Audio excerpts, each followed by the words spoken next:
Billionaire betrayed his secretary. 7 years later, her son punched his father at his wedding. A powerful story of love, heartbreak, and fate. Let's begin with love. 7 years ago, the pregnancy test burned like fire in Iman Saldana's trembling hands as she stood outside Jeremy Breyer's corner office, knowing that the next 5 minutes would either change their lives forever or destroy everything she'd ever dreamed of. She had rehearsed this moment 1,000 times during sleepless nights, imagining his smile, his arms wrapping around her, his deep voice whispering that they would face this together.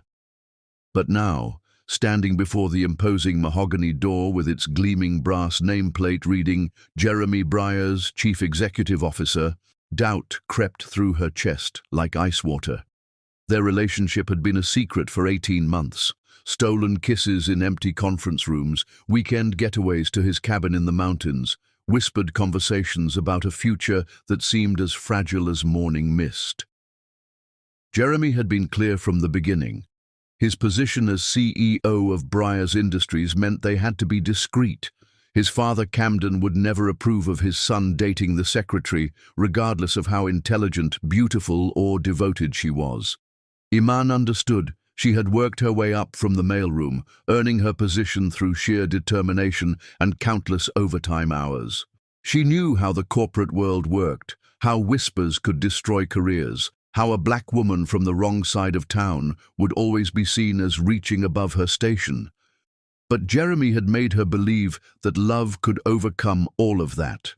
Now, with proof of their love growing inside her, she prayed he would prove her faith hadn't been misplaced. Taking a deep breath that tasted of courage and terror, she knocked softly on the door. "Come in." His voice carried its usual authority, the tone that commanded boardrooms and bent competitors to his will. Iman stepped inside, her heart hammering against her ribs.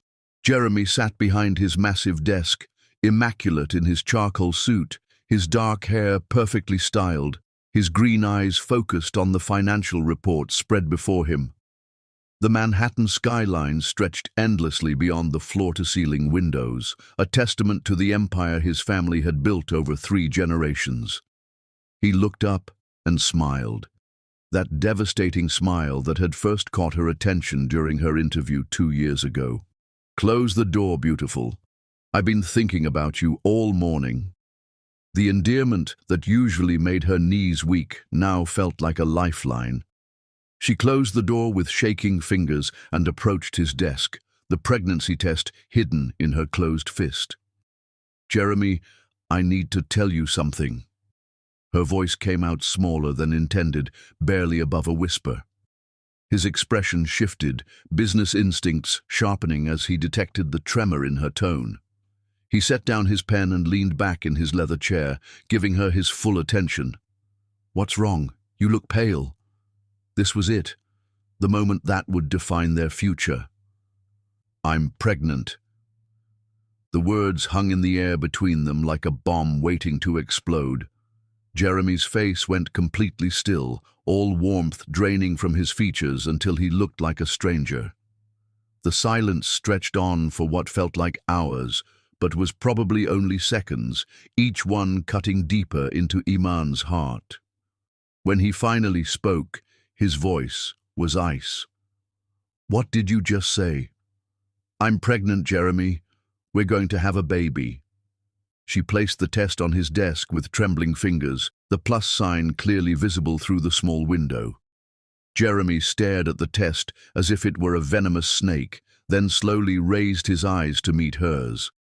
The man who had whispered sweet promises in her ear, who had traced her face with gentle fingers and sworn he loved her more than life itself, was gone. In his place sat a cold, calculating stranger. "How convenient!" His laugh was harsh, devoid of any humor. "The poor secretary gets herself knocked up by the rich boss. What a fucking cliché." The crude words hit her like physical blows. "Jeremy, what are you saying? This is our baby, our... He stood abruptly, his chair rolling back against the window. "There is no our, Iman. There never was. Did you really think I was going to marry you? Take you home to meet my father? Introduce you at charity galas as Mrs. Jeremy Briars? Each question was a dagger to her heart. But you said you loved me. You said, I said what I needed to say to get you into my bed. His green eyes were arctic, without a trace of the warmth she had fallen in love with. You were a good fuck, I'll give you that. But if you think I'm stupid enough to let some gold-digging secretary trap me with a pregnancy, you're more naive than I thought. The room spun around her. This couldn't be happening. This couldn't be the man who had held her through thunderstorms, who had bought her favorite flowers just because it was Tuesday, who had traced patterns on her bare shoulder while telling her about his dreams for the future. Jeremy, please, just listen to me. I never wanted to trap you. I love you. This baby is not my responsibility. He pressed a button on his phone. Security to my office, immediately. What are you doing? Panic clawed at her throat. What I should have done months ago. You're fired, Iman. Pack your desk and get out of my building. If you try to contact me again, I'll have you arrested for harassment.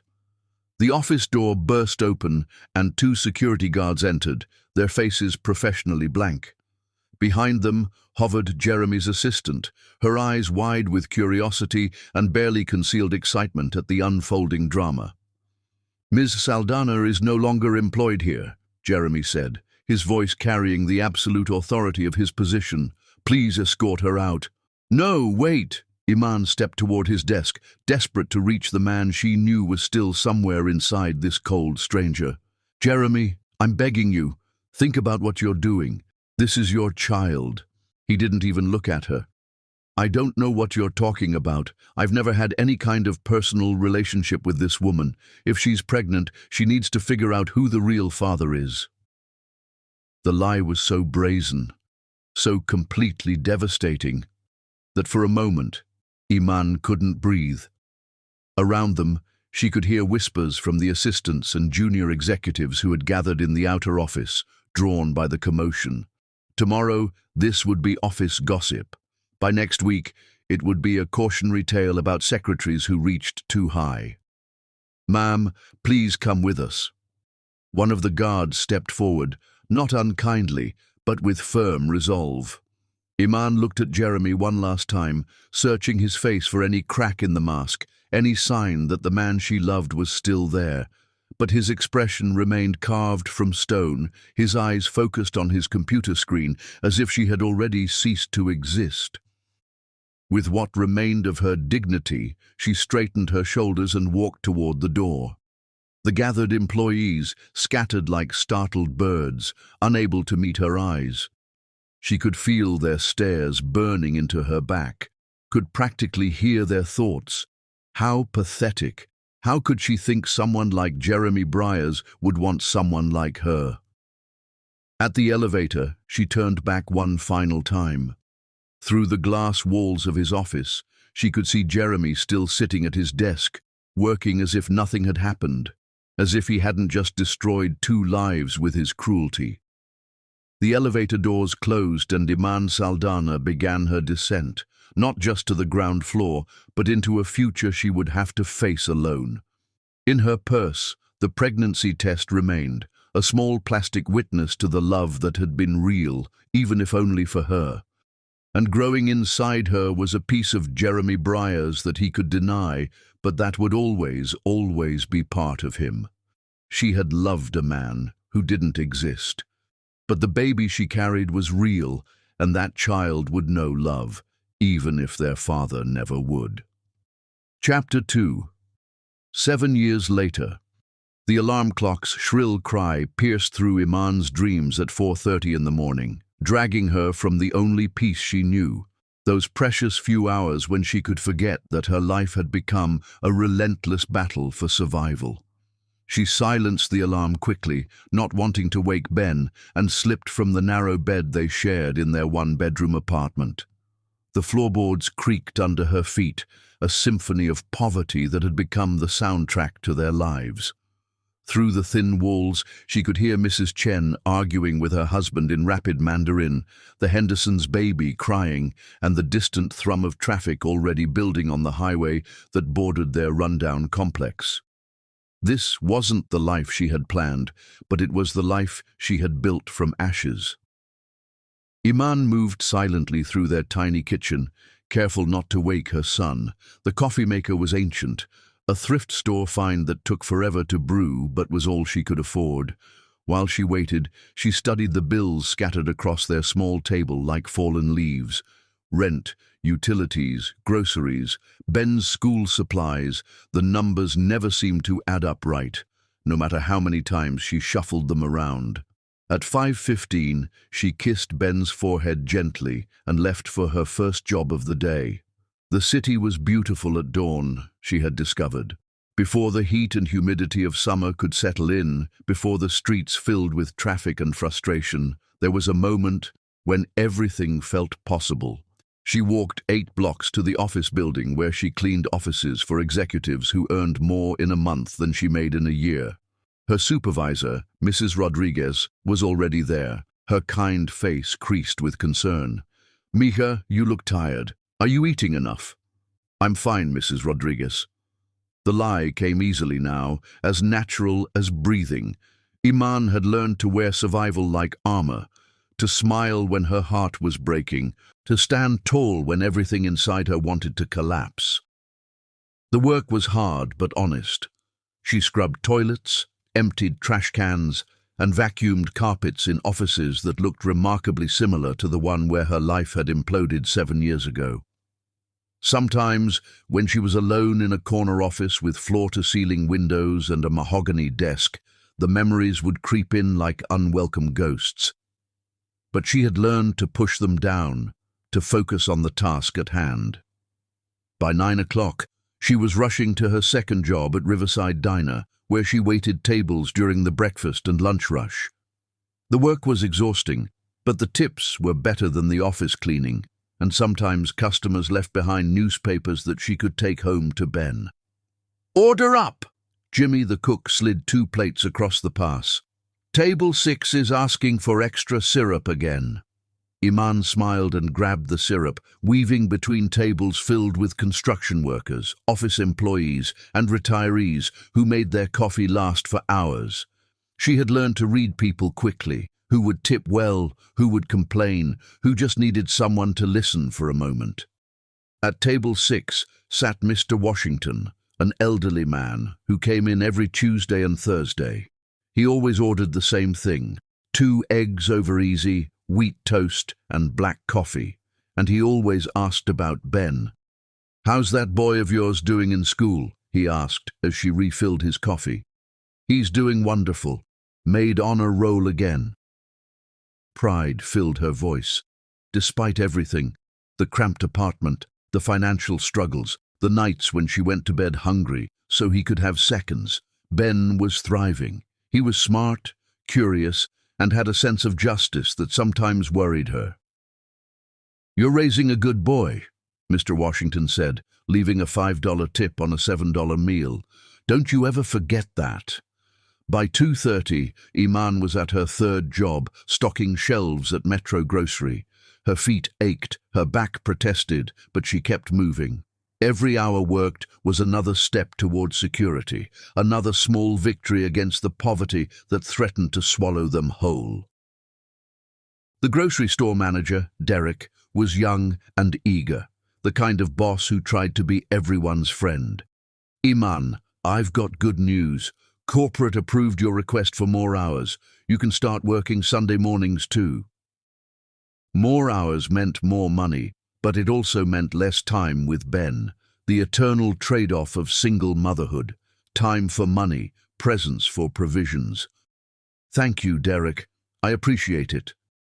By 6 o'clock, she was finally heading home, her body exhausted but her spirit intact. The evening air was thick with the promise of summer storms, and she hurried through the familiar streets of her neighborhood.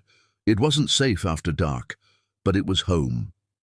She climbed the 3 flights of stairs to their apartment, her keys jingling softly as she unlocked the door. The smell of something burning hit her immediately. "Ben? I'm in the kitchen, Mama." His voice carried the slight panic of a 7-year-old who had tried to cook and failed. She found him standing over their ancient stove, a pot of what had once been macaroni and cheese, now charred beyond recognition.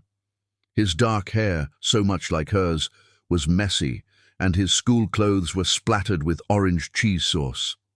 "I wanted to surprise you," he said, his bottom lip trembling slightly. "I know you're always tired when you get home, so I thought—" Iman's heart broke and mended in the same moment. She knelt down to his level, pulling him into her arms. He smelled like childhood and burnt cheese and everything precious in her world. "Oh, baby, that was so thoughtful of you. But remember what I said about using the stove when I'm not home?" "I know, but I'm 7 now. I wanted to help." His brown eyes, Jeremy's eyes, though she tried never to think about that, were earnest and determined. "You do help, sweetheart. More than you know." She kissed his forehead, tasting the salt of his skin and the sweetness of innocence. "How about we clean this up and make some sandwiches instead?" As they worked together in their tiny kitchen, Ben chattering about his day at school, Iman felt the familiar ache in her chest. This beautiful, brilliant child deserved so much more than she could give him. He deserved a father who loved him, a bigger apartment, vacations, college funds, and all the opportunities that came with financial security. But he also deserved honesty, and that was something she had never been able to give him. "Mama?" Ben's voice was quiet as they sat at their small table, sharing peanut butter sandwiches. "Why don't I have a daddy?" The question she had been dreading for years finally arrived with the casualness of a child asking about the weather. Iman's sandwich turned to dust in her mouth. "Some families are different, baby. We have each other, and that's what matters. But Tommy at school says every kid has a daddy somewhere, even if they don't live together." Ben's innocent logic was devastating. "Did my daddy die?" "No, sweetheart. Your daddy? He just wasn't ready to be a daddy." "Will he ever be ready?" The hope in his voice nearly undid her. How could she explain to a 7-year-old that his father had chosen not to love him? That Jeremy Briers lived less than 20 miles away in his mansion, attending charity galas and building his empire, completely unaware that he had a son who dreamed of him every night. "I don't know, Ben, but I do know that you are the most important thing in my world, and I love you enough for 10 daddies." Ben seemed satisfied with this answer, as children often are when presented with love as a substitute for truth.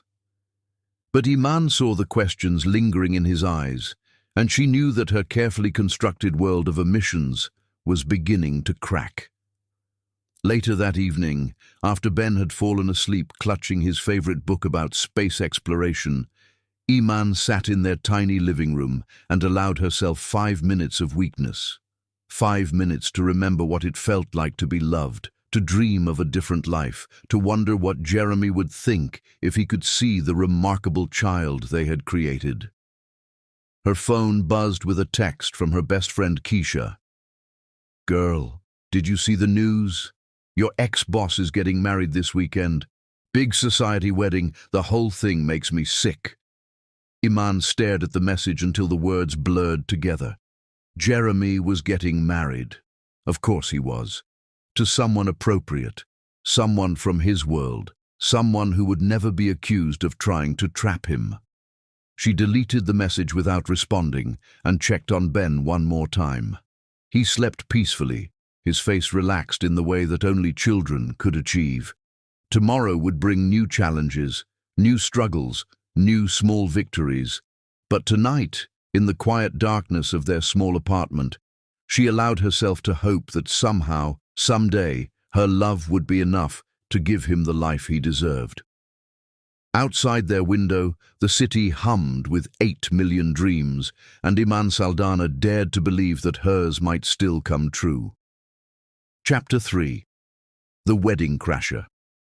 Ben Saldana had always been too smart for his own good, and Saturday morning proved no different as he watched his mother's phone light up with a text message while she stood under their tiny apartment's lukewarm shower. The message was from Aunt Keisha, not his real aunt, but the closest thing to family they had besides each other. Ben could read better than most kids his age, a skill his mother had nurtured with library books and patient evening lessons at their kitchen table. The words on the glowing screen seemed to jump out at him like a neon sign. "Today is your ex-boss's wedding. That bastard Jeremy Briers is marrying some socialite at the Plaza Hotel. I hope he chokes on his champagne." Jeremy Briers. His mother had mentioned that name in her sleep sometimes, always with tears streaming down her face. Ben had wondered who could make his strong, brave mother cry even in her dreams.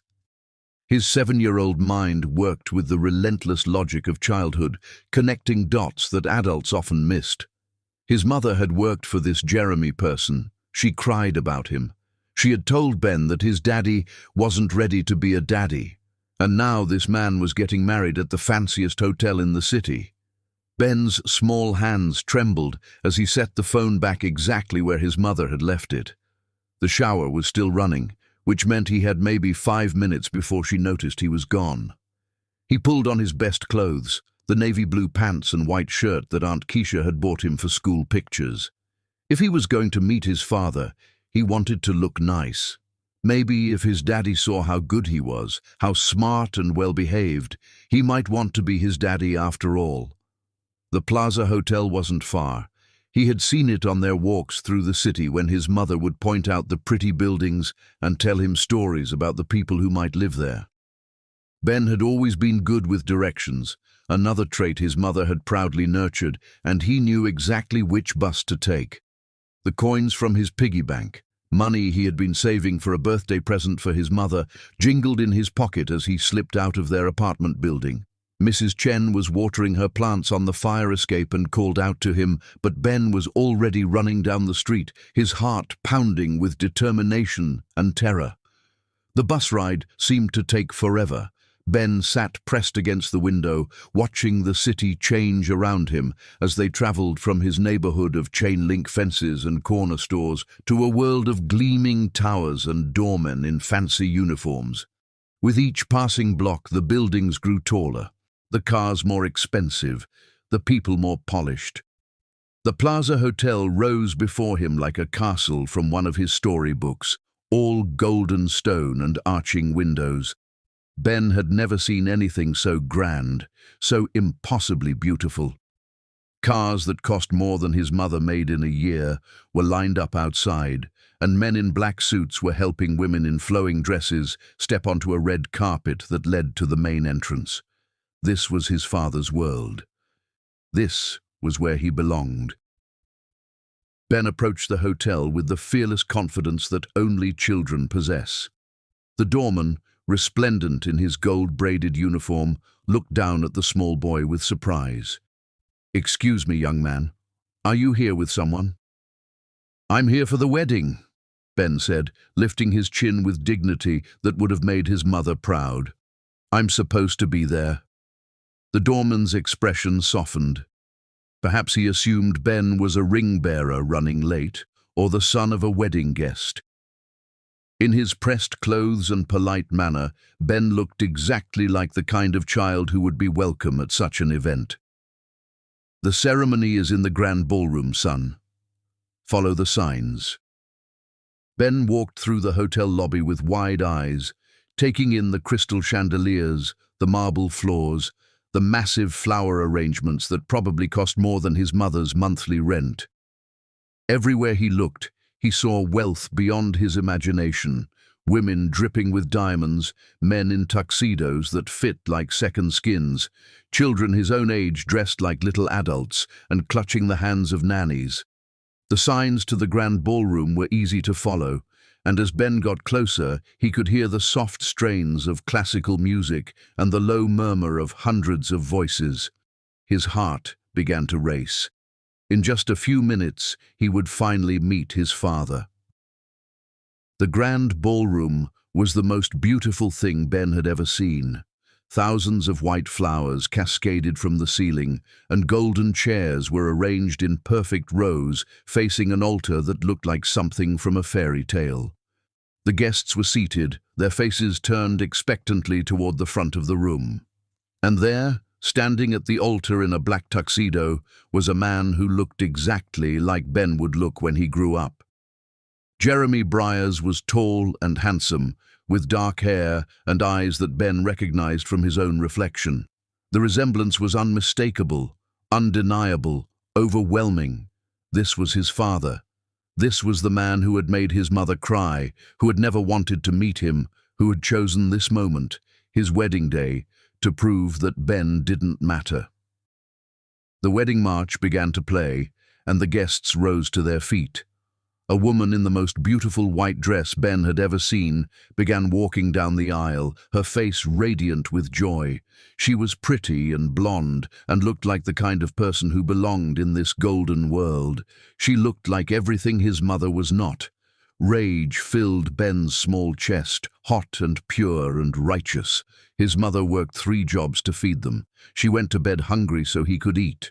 She held him when he had nightmares and read him stories even when she was exhausted. She was the most beautiful, strongest, most wonderful person in the world. And this man, his father, had thrown her away like garbage.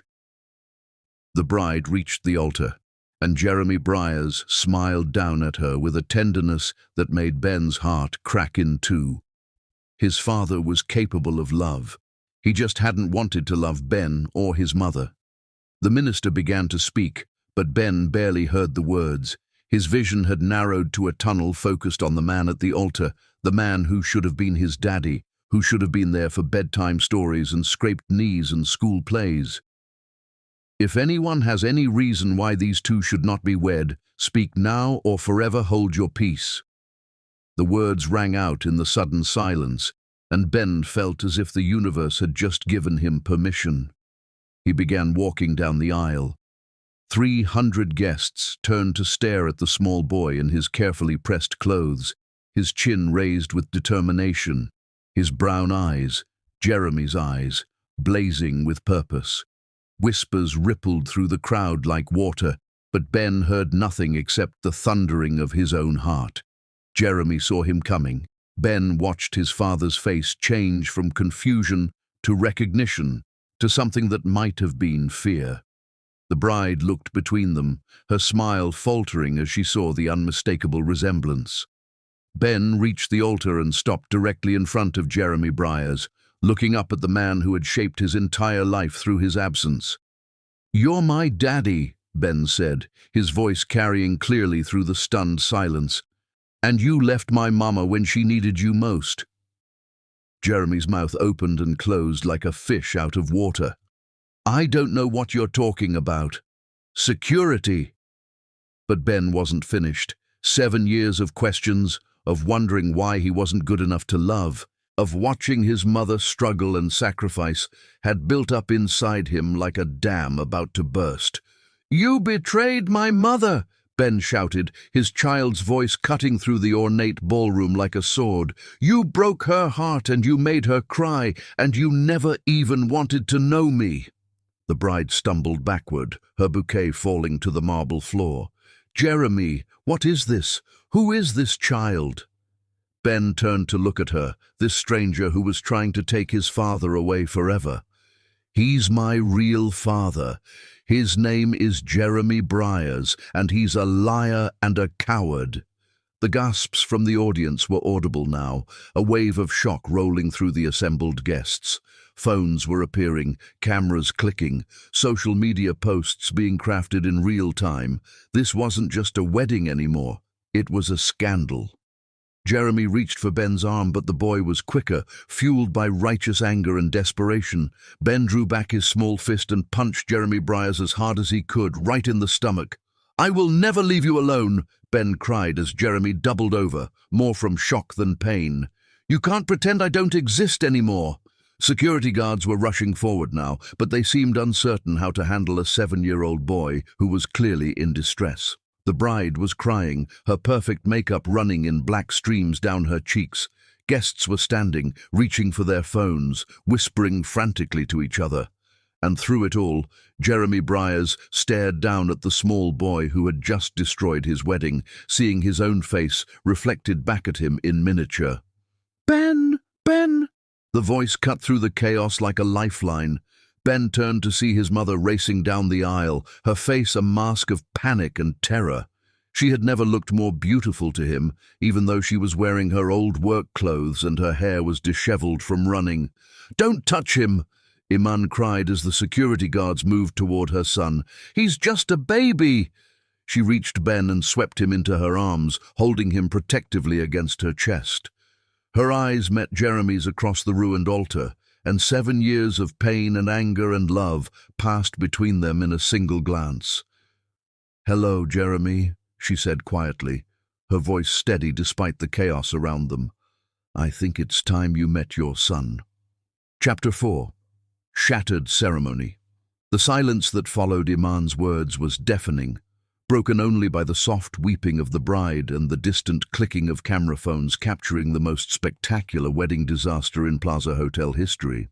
Jeremy Briers stood frozen at the altar, his perfect tuxedo now wrinkled from Ben's small but determined punch, staring at the woman who had haunted his dreams for 7 years.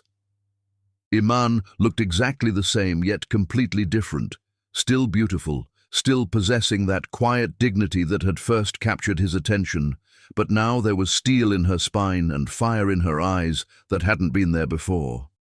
Motherhood and hardship had transformed her into someone stronger, someone who would fight tigers to protect her child. Their child. The boy, Ben, pressed his face against his mother's shoulder, but his eyes never left Jeremy's face. Those eyes were like looking into a mirror, reflecting not just Jeremy's own features, but an innocence that Jeremy had lost somewhere along the path to becoming the man his father demanded he be. "This is impossible," Tallulah whispered, her perfect wedding dress now stained with tears and the crushed petals of her fallen bouquet. "Jeremy, tell me this isn't true. Tell me this child is lying." But Jeremy couldn't speak. The words stuck in his throat like shards of glass, because the truth was written all over Ben's face, in the curve of his jaw, the shape of his eyes, the determined set of his mouth that Jeremy recognized from his own childhood photographs. The wedding guests were in various states of shock and fascination. Some were already heading for the exits, unwilling to be part of whatever scandal was unfolding. Others remained glued to their seats, smartphones recording every moment for posterity and gossip. Jeremy could see tomorrow's headlines already. "Billionaire's wedding crashed by secret love child."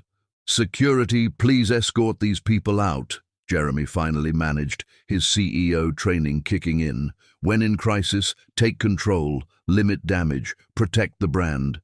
But Ben lifted his head from his mother's shoulder, those mirror image eyes blazing with a child's sense of justice.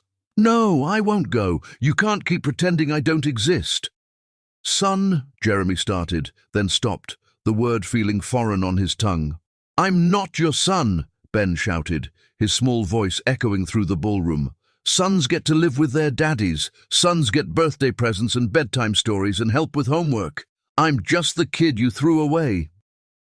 Each word was a knife to Jeremy's chest, the absolute truth of it, delivered with the devastating honesty that only children possessed, cut through every defense he had built over the years.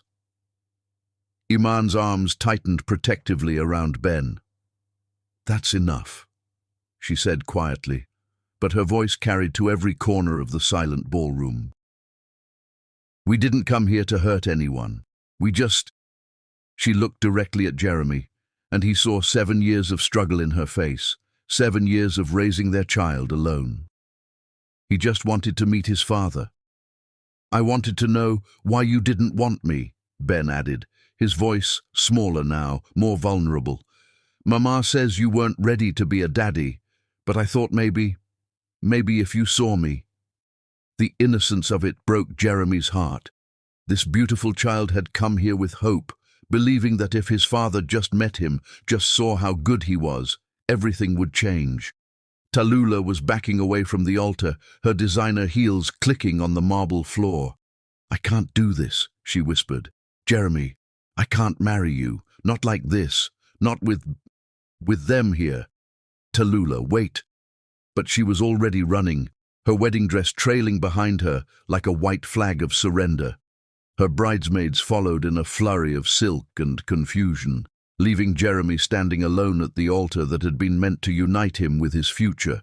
The officiant, a distinguished older man who had probably performed hundreds of society weddings, cleared his throat uncomfortably. "Perhaps we should postpone." "The wedding is over," Jeremy said flatly. "Everyone can go home." But the guests were reluctant to leave, too fascinated by the drama unfolding before them. Jeremy could feel their stares, their whispered speculation, their phones still recording. His life was being dissected in real time, broadcast to the world through social media. Camden Briers, Jeremy's father, finally stepped forward from the front row. At 68, he was still imposing, his silver hair perfectly styled, his $3,000 suit immaculate. But his face was hard with disappointment and barely controlled rage. "Jeremy, what is the meaning of this?" Camden's voice could have cut glass. "Who are these people?" Jeremy looked at his father, then at Iman and Ben, then back at his father. For the first time in his life, he didn't have an answer that would satisfy Camden Briers. Ben, however, had no such hesitation. He stepped forward, small and defiant in his carefully pressed clothes. "I'm your grandson," he announced with the matter-of-fact tone that children used when stating obvious truths. "My name is Ben Saldana, and I'm 7 years old, and I'm really good at math." Camden's face went white, then red, then white again. "This is preposterous. Jeremy, tell me you haven't been foolish enough to—" "To what?" Iman interrupted, her voice steady but dangerous. "To love someone beneath your station, to create a child with someone who wasn't born into your world of privilege." Camden turned his cold gaze on her, the same dismissive look Jeremy had given her 7 years ago. "Young woman, I don't know what game you're playing, but this isn't a game." Iman's composure never wavered. "This is about a little boy who deserves to know his father, a little boy who asks me every night why his daddy doesn't love him." Ben pressed closer to his mother, sensing the hostility radiating from the older man. "Mama, let's go home. I don't like it here." But Jeremy finally found his voice. "Wait." The single word stopped Iman as she turned to leave. "Just wait." She looked back at him, and Jeremy saw something flicker in her eyes. Not hope, he had killed that 7 years ago, but a willingness to listen. "I need to know," Jeremy said, his voice barely above a whisper. "Is he really what, Jeremy?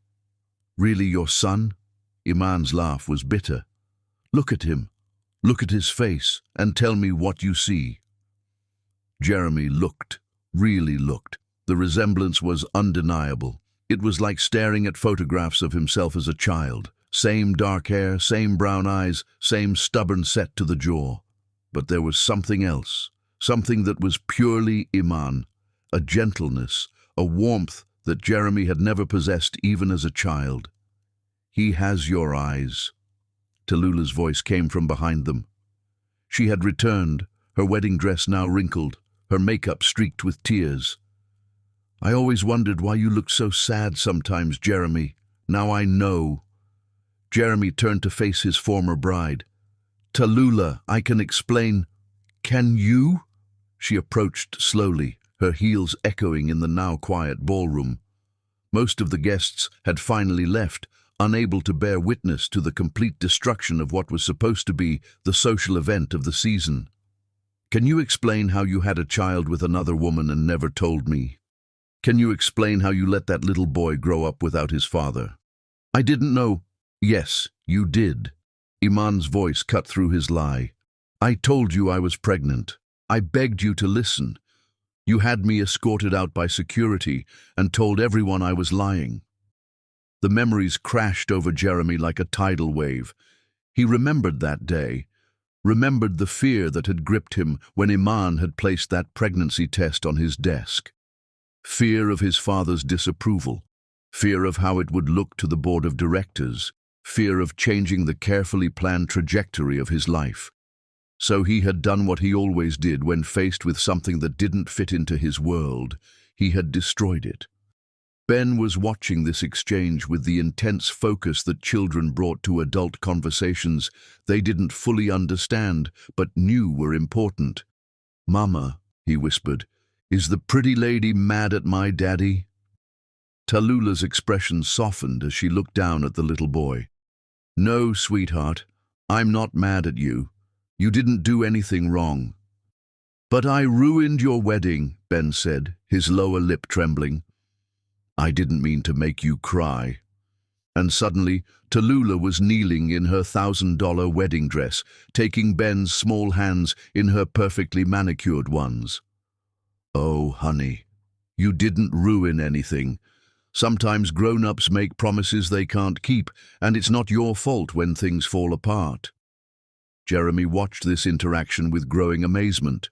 Tallulah, who had been raised in the same world of privilege and expectation as he had, was showing more compassion to his son than he had managed in the past 10 minutes. "I should have known," Tallulah continued, still speaking to Ben but loud enough for everyone to hear. "Your daddy has always been afraid of loving people. It's easier for him to push them away than to risk getting hurt." She stood and turned to Jeremy, pulling off her engagement ring, a 5-carat diamond that had belonged to his grandmother. "I can't marry someone who would abandon his own child, Jeremy. I thought I knew who you were, but I was wrong." She placed the ring in his palm and closed his fingers around it. "Maybe this little boy can teach you how to love. God knows I tried and failed." With that, she gathered up her train and walked away, her head held high despite the devastation of her wedding day. Jeremy stood holding the ring, feeling its weight like an accusation. Around him, the ballroom was nearly empty now, except for hotel staff who were beginning the process of cleaning up the wreckage of his wedding. Flowers were wilting, chairs were overturned, and the cake, a 7-tier masterpiece that had cost more than most people made in a month, sat untouched. Camden stepped forward, his face a mask of barely controlled fury. "Fix this," he hissed to Jeremy. "Whatever it takes, fix this. Pay them off, make them sign agreements, but get them out of our lives before they destroy everything we've built." "Dad, no." Camden's voice was final. "You've already made one mistake 7 years ago. Don't compound it by making another one now. Some people are not our kind, Jeremy. They never will be." He turned on his heel and strode away, leaving Jeremy alone with Iman and Ben in the ruins of what was supposed to be the happiest day of his life. The silence stretched between them, heavy with 7 years of hurt and regret and love that had been buried but never truly died. Ben broke it first. "Are you really my daddy?" Jeremy looked down into those familiar eyes and felt something crack open in his chest, something that had been frozen for so long he'd forgotten it existed. "Yes," he whispered. "Yes, I am." It was the first honest thing he had said all day. Chapter 5. The Investigation. 3 sleepless nights after his wedding day disaster, Jeremy Briers sat in his corner office at 2 in the morning, surrounded by the ghosts of decisions that had shaped his entire adult life. The city sparkled beyond his floor-to-ceiling windows, but Jeremy saw none of its beauty. His desk was littered with newspapers and printouts from gossip websites, each one featuring increasingly sensational headlines about his destroyed wedding. Billionaire's secret love child ruins, society wedding. Plaza Hotel drama, CEO's past comes back to haunt him. Wedding crasher, 7-year-old exposes Billionaire's lies, but it was the photographs that haunted him most. Picture after picture of Ben's face, that small, determined expression as he stood at the altar delivering truths that Jeremy had spent years trying to bury. In every image, the resemblance was undeniable. Looking at Ben was like looking at his own childhood photographs, if his childhood photographs had ever shown such courage. Jeremy's phone buzzed constantly with calls from board members, investors and reporters, but he ignored them all. There was only one call that mattered, and he had been trying to work up the courage to make it for 3 days. Finally, he picked up his private line and dialed a number he hadn't used in 7 years. "Dr. Morrison, it's Jeremy Briers. I need a favor." Dr. Morrison had been the Briers family physician for 30 years, a man who understood discretion and the delicate nature of wealthy families' secrets. "Jeremy, I heard about the wedding. I'm sorry. I need a DNA test, quietly." There was a pause. "I see. Do you have samples?" Jeremy's hand moved to the small evidence bag on his desk. During the chaos at the plaza, Ben had left behind a small thread from his jacket caught on the altar's microphone stand. Jeremy had pocketed it without thinking, some instinct telling him he might need proof of what his heart already knew. "Yes. Can you compare it to my DNA on file from my last physical?" "Of course. This is about the boy." Jeremy closed his eyes. "His name is Ben. Ben Saldana. And I think he might be my son. I'll have results for you by tomorrow evening. Jeremy? Yes? Whatever the results show, you know what you need to do." The line went dead, leaving Jeremy alone with his conscience and the weight of 7 years of cowardice. The next day dragged by like a prison sentence. Jeremy sat through board meetings without hearing a word, signed documents without reading them, and fielded increasingly angry calls from his father about damage control and protecting the family name. "The board is getting nervous," River Hayes, his business partner and closest friend, said during their afternoon meeting. River was one of the few people Jeremy trusted completely, a man who had stood by him through every corporate battle and personal crisis. "Stock prices are down 3 points since the wedding. Investors are asking questions." "Let them ask." River studied Jeremy's face with concern. "You look like hell. Have you slept at all since Saturday?" "How can I sleep?" Jeremy leaned back in his chair, feeling older than his 42 years. "River, I think I made the biggest mistake of my life 7 years ago." "You mean Iman Saldana?" Jeremy nodded. They had been friends long enough that River knew about the affair, though Jeremy had never told him about the pregnancy. "She told me she was pregnant. I didn't believe her. I thought she was trying to trap me. And now? Now I think I was the one who was trapped. Trapped by my own fear and my father's expectations and this goddamn need to protect the precious Briar's reputation." Jeremy's voice was bitter. "Do you know what that little boy said to me? He said I threw him away like garbage, and he was right." River was quiet for a long moment. "What are you going to do?"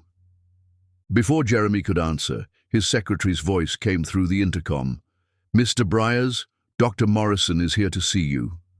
Jeremy's heart stopped. "Send him in." Dr. Morrison entered carrying a manila envelope that might as well have contained Jeremy's entire future. He was a distinguished man in his 70s, with kind eyes behind wire-rimmed glasses and the bearing of someone who had delivered both wonderful and terrible news to families for decades. "Gentlemen," Dr. Morrison nodded to River, then looked directly at Jeremy. "Should I wait until you're alone?" "River can hear this. He's family." Dr. Morrison opened the envelope and pulled out a single sheet of paper. "The DNA test results are conclusive. The probability of paternity is 99.98%. Congratulations, Jeremy. You have a son." The words hit Jeremy like a physical blow. Even though he had known, even though the evidence was written all over Ben's face, hearing it confirmed felt like the world shifting on its axis. "My God," River whispered. "Jeremy, you have a 7-year-old son." Jeremy took the paper with trembling hands, staring at the scientific proof of what his heart had been screaming at him for 3 days, numbers and percentages that added up to one devastating truth. He had abandoned his own child. "There's something else, Doctor," Morrison said gently. "I took the liberty of researching the boy's medical history. He's had several emergency room visits in the past year, pneumonia, a broken wrist, what appears to be chronic malnutrition." "Malnutrition?" Jeremy's voice was sharp. "His growth charts suggest he's not getting adequate nutrition. It's not severe, but it's consistent with a family struggling financially." Dr. Morrison's tone remained professional, but Jeremy caught the implied criticism. "Children from low-income families often—" "He's not from a low-income family," Jeremy interrupted. "He's my son. He's a Briars." The words hung in the air, carrying a weight that Jeremy was only beginning to understand. This wasn't just about acknowledging paternity. It was about accepting responsibility for 7 years of neglect. Dr. Morrison left, taking the envelope, but leaving Jeremy with the burden of truth. River poured 2 glasses of bourbon from the bar cart in Jeremy's office, something they had done countless times over the years to celebrate victories or commiserate over defeats. This felt like both. "So what now?" River asked, settling into the leather chair across from Jeremy's desk. "I don't know." Jeremy stared into his glass. "How do you apologize for 7 years? How do you explain to a child that you abandoned him, not because you didn't love him, but because you were too much of a coward to love him?" "You start by trying." Jeremy's phone rang. The caller ID showed his father's number, and Jeremy knew he couldn't avoid this conversation any longer. "Jeremy." Camden's voice was ice cold. "I assume you've gotten the DNA results by now." "How did you—" "I've been protecting this family's interests since before you were born. Did you really think I wouldn't know about Dr. Morrison's visit?" Camden's tone was dangerous. "Now listen carefully. I've spoken to our legal team. We can make this go away quietly. A generous settlement, non-disclosure agreements, maybe relocate them to another city. The mother seems like a reasonable woman. Her name is Iman. I don't care what her name is. I care about protecting what we've built. This scandal has already cost us millions in stock value. If we don't contain it— What if I don't want to contain it?" Jeremy's voice was quiet, but River heard the steel underneath. The silence on the other end of the line was deafening. "Excuse me," Camden's voice was deadly. "What if I want to be his father? What if I want to try to undo the damage I've done?" "Then you're a fool." Camden's words were brutal. "That woman comes from nothing, Jeremy. Her son will never be one of us. You bring them into our world, and you'll destroy everything your grandfather and I built. Maybe it's time someone destroyed it." Jeremy hung up before his father could respond, his hands shaking with a combination of terror and liberation. He had just declared war on everything he had been raised to believe, everything that had shaped his adult life. River whistled low. "You just burned the bridge to your father." "Good. Maybe it was time." Jeremy stood and walked to his window, looking out at the city where somewhere in a small apartment, his son was probably doing homework or playing with toys that Jeremy could have bought 1,000 times over. "River, I need you to find out everything about Iman and Ben. Where they live, where he goes to school, what they need. Are you sure about this? Once you start down this path, there's no going back." Jeremy thought about Ben's face at the altar, the way he had looked up at Jeremy with such hope and hurt and defiant courage. He thought about Iman, holding their son protectively while facing down a ballroom full of strangers. He thought about 7 years of bedtime stories he had never read, birthdays he had never celebrated, scraped knees he had never kissed better. "I'm sure. Find them, River. It's time I met my son properly." Outside his window, the city lights twinkled like stars, and for the first time in 7 years, Jeremy Briers felt something that might have been hope. Chapter 6. Pride and Rejection. The knock on Iman's apartment door at 7 o'clock on a Thursday evening was soft but persistent, carrying with it the weight of inevitability she had been dreading for 2 weeks since the Plaza Hotel disaster. She knew who it was before she looked through the peephole. Something in her chest, maybe her heart, maybe just old wounds reopening, recognized his presence like a phantom limb remembering pain. Through the distorted glass, Jeremy Briers stood in her hallway, looking completely out of place in his $1,000 suit, among the peeling paint and broken floor tiles of her building. "Mama, who's at the door?" Ben called from the tiny living room where he was sprawled on their second-hand couch, working on math homework with the focused intensity that always made her proud. "Nobody important, baby. Keep working on your problems." But Ben was too smart, had always been too observant. He appeared at her elbow, standing on tiptoe to peer through the peephole. His sharp intake of breath told her he had recognized his father too. "It's him," Ben whispered, his voice carrying equal parts excitement and fear. "It's my daddy." The word hit Iman like a physical blow. After 7 years of carefully constructed explanations about fathers who weren't ready, Ben had latched onto Jeremy's acknowledgement at the wedding with the desperate hope that only children possessed. Another knock, slightly more insistent. "I know you're in there, Iman. We need to talk." His voice was different than she remembered, quieter, less commanding. But then again, everything about her life was different now. She wasn't the naive 28-year-old secretary who had believed in fairy tales anymore. "Go back to your homework, Ben." "But Mama, now." Ben reluctantly returned to the couch, but Iman could feel his attention focused on every word. She took a deep breath and opened the door, keeping the chain lock engaged so only a sliver of her face was visible. Jeremy looked exhausted. His usually perfect hair was slightly mussed, there were dark circles under his eyes, and his tie was loosened in a way that would have horrified the Jeremy she remembered. But those eyes, those brown eyes that Ben had inherited, still had the power to make her forget how to breathe. "Hello, Iman." "What do you want, Jeremy?"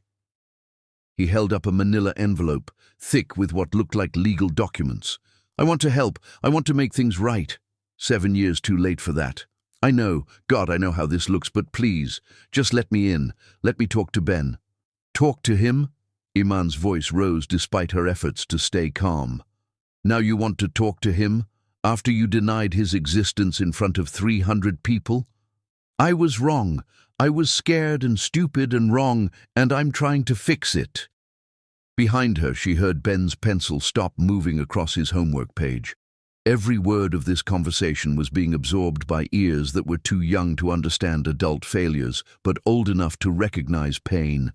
"You can't fix this with money, Jeremy. You can't write a check and make 7 years of abandonment disappear." "I'm not trying to buy you off." His voice carried a frustration that almost sounded genuine. "I'm trying to take responsibility. The DNA test confirmed what we both already knew. Ben is my son, and he deserves—" "Don't you dare tell me what my son deserves." Iman's whisper was more dangerous than any shout.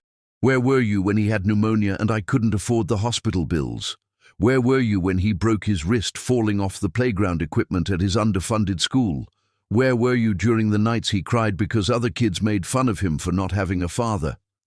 Each question was a dagger, and she watched Jeremy flinch with every blow. Good. Let him hurt the way she had hurt, the way Ben had hurt. "I want to be there now," Jeremy said quietly. "For all of it. The good and the bad and everything in between. It doesn't work that way. You don't get to waltz back into our lives whenever it's convenient for you." "Mama?" Ben's small voice came from right behind her. He had abandoned any pretense of doing homework and was now standing close enough to see Jeremy through the crack in the door. "Is that really my daddy?" The hope in his voice nearly broke her resolve. This was the conversation she had been dreading, the moment when her carefully constructed world of half-truths and protective lies would crumble. "Yes, baby, that's him. Can he come in?" "I want to show him my math homework. I got all the problems right today." The innocent pride in Ben's voice was devastating. Here was her brilliant, beautiful boy, desperate for his father's approval over something as simple as elementary school arithmetic. 7 years of accomplishments and milestones that Jeremy had missed, and Ben was ready to forgive it all for a moment of attention. "I don't think that's a good idea, sweetheart." "Why not?" Ben's confusion was genuine. "If he's my daddy, why can't he come inside?" Jeremy spoke before Iman could answer. "Because I hurt your mama very badly a long time ago, Ben. She's trying to protect you." "From what?" "From me."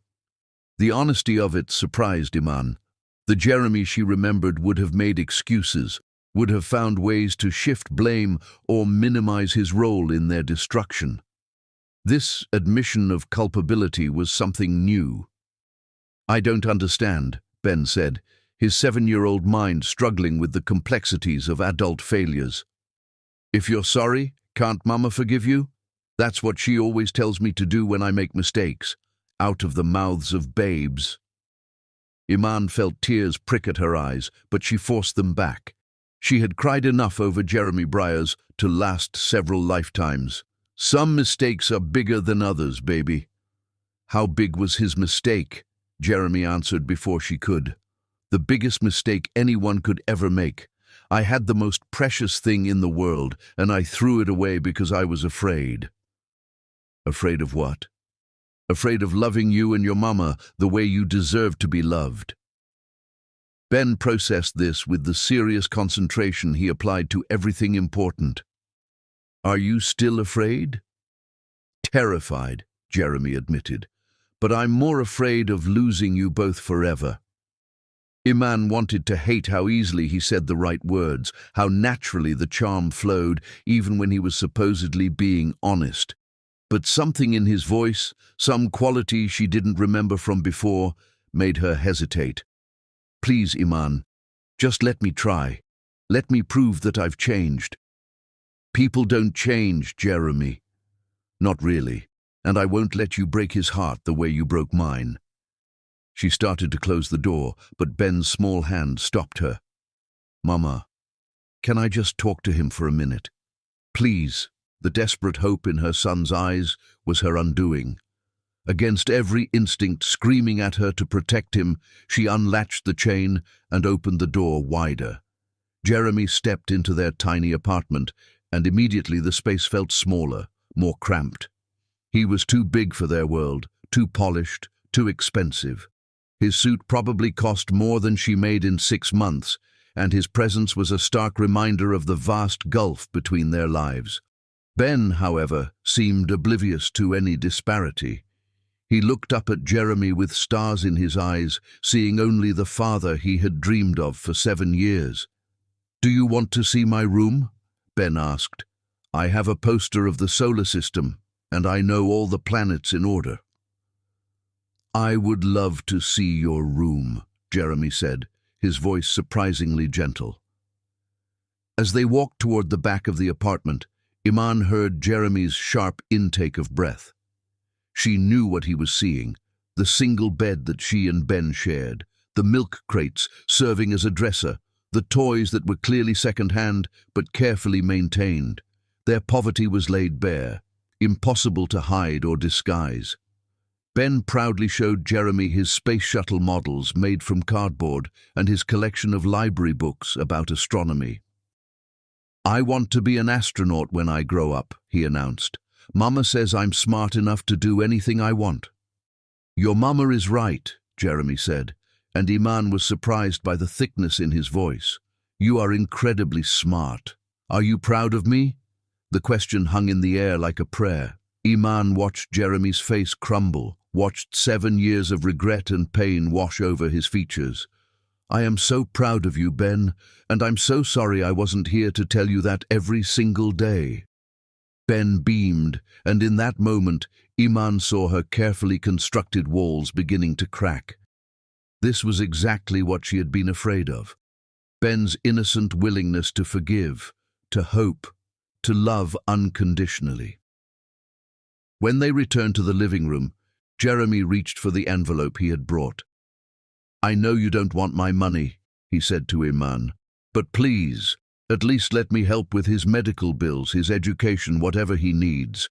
We don't need your charity. It's not charity, it's child support. 7 years of child support that I should have been paying all along." I said no.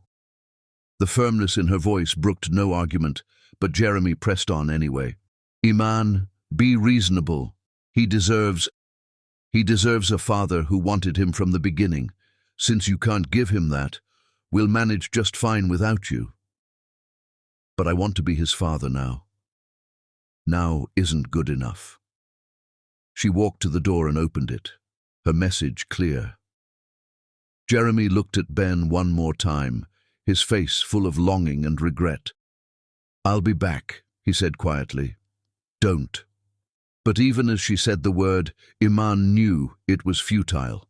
Jeremy Briers had finally found something worth fighting for, and she doubted he would give up easily. After he left, Ben curled up next to her on the couch, unusually quiet. "Mama, do you think my daddy will come back?"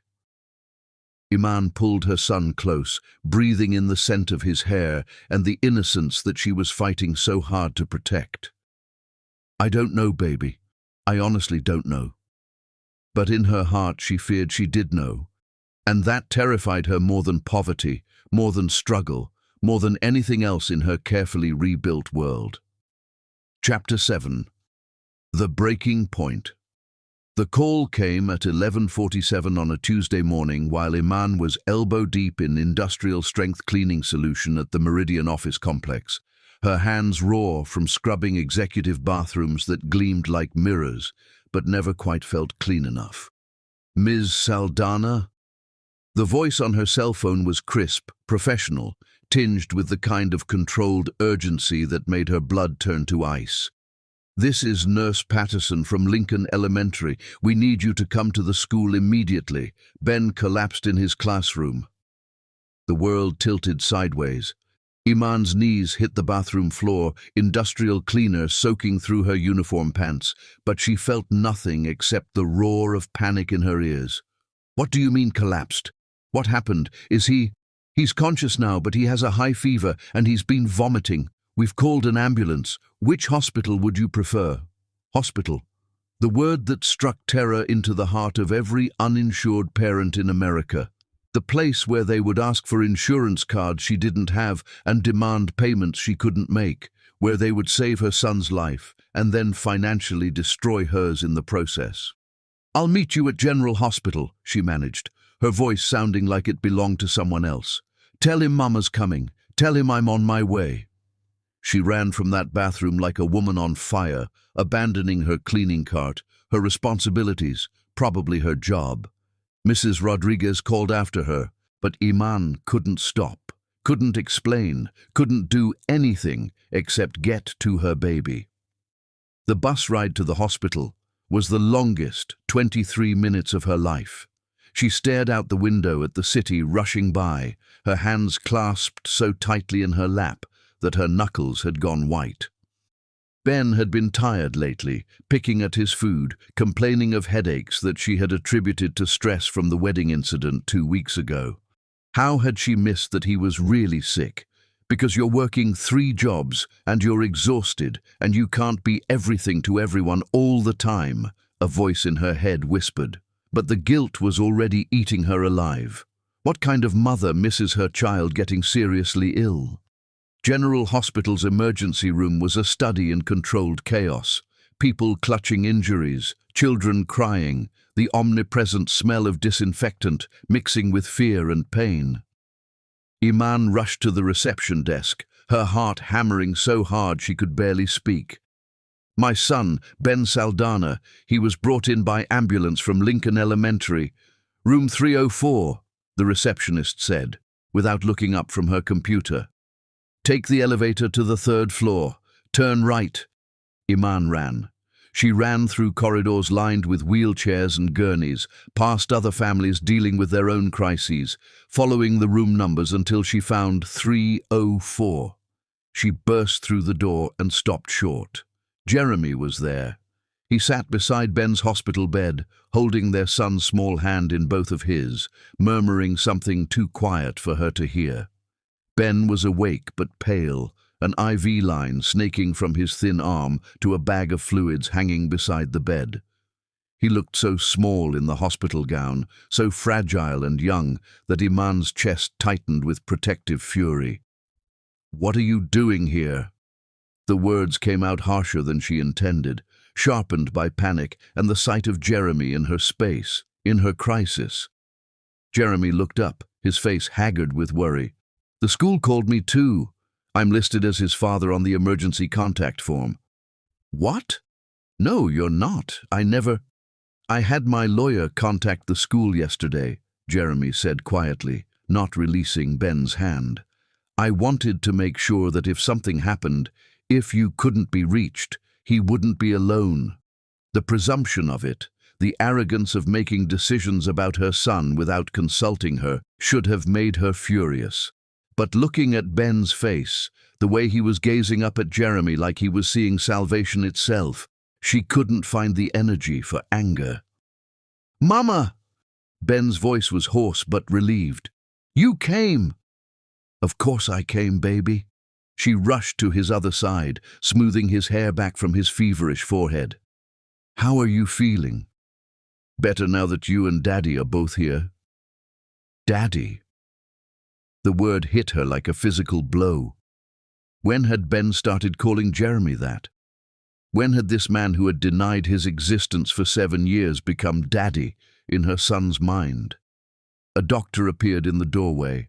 Dr. Sarah Kim, according to her badge, a woman about Iman's age with kind eyes and gentle hands.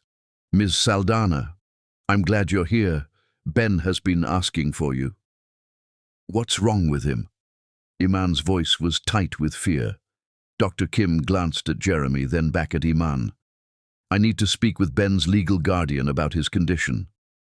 "I'm his mother and legal guardian," Iman said firmly. Jeremy stepped back slightly. "I believe I'm his biological father, but Iman has full custody and medical decision-making authority." Dr. Kim nodded professionally. "Ben has pneumonia, but we caught it early. His immune system is compromised, likely due to chronic stress and insufficient nutrition. His white blood cell count is low, and he's dehydrated." Each word was a knife to Iman's heart. Insufficient nutrition. She had been skipping meals to make sure Ben had enough to eat, but apparently it hadn't been enough. She had failed him in the most basic way a mother could fail. "Will he be okay?" Jeremy's voice was tight with worry. "With proper treatment, absolutely. We'll need to keep him here for a few days for IV antibiotics and monitoring. The good news is that children are resilient, and Ben seems like a fighter." "How much will this cost?" Iman asked, the practical worry overwhelming her relief. "I don't have insurance right now and I can't—" "I'll handle it," Jeremy interrupted. "Whatever it costs, I'll take care of everything. I don't want your money." "This isn't about what you want." Jeremy's voice was firm but not unkind. "This is about our son getting the medical care he needs." Our son. There it was again, that possessive pronoun that made her want to scream. 7 years of my son, and suddenly Jeremy was claiming ownership with 2 little words. Dr. Kim cleared her throat diplomatically. "I'll give you both some time to work out the details. The important thing is that Ben gets his treatment. The financial arrangements can be sorted out later." After the doctor left, an uncomfortable silence settled over the room. Ben had dozed off, exhausted by illness and the drama of the day, leaving his parents to navigate the minefield of their complicated relationship. "How did you know?" Iman asked quietly. How did you know to come? I heard about it through my lawyer, Jeremy said carefully. After the DNA test confirmed Ben was my son, I asked him to monitor any emergency situations involving you both. Not to interfere, just to know if you needed help. You've been having us watched. I've been trying to understand how to be part of his life without overstepping boundaries. Jeremy's voice was quiet. I know I have no legal rights, no official role in his life, but when I heard he was sick, I couldn't stay away. The confession should have terrified her, but instead she felt a strange sort of relief. She had sensed someone watching them, had caught glimpses of expensive cars in their neighborhood that didn't belong, had felt eyes on her as she walked to work. You've been stalking us. I've been learning about my son. There's a difference. Is there? Jeremy finally looked at her, and she saw something in his face that she had never seen before. Complete vulnerability. Iman, I know you hate me. I know I don't deserve forgiveness, don't deserve to be in his life, but I can't stay away anymore. He's my child too. You gave up that right 7 years ago. I was 28 years old and terrified of my father and the board of directors and everything that loving you and Ben would have meant for my carefully planned life. I was a coward and an idiot, and I've regretted it every single day since.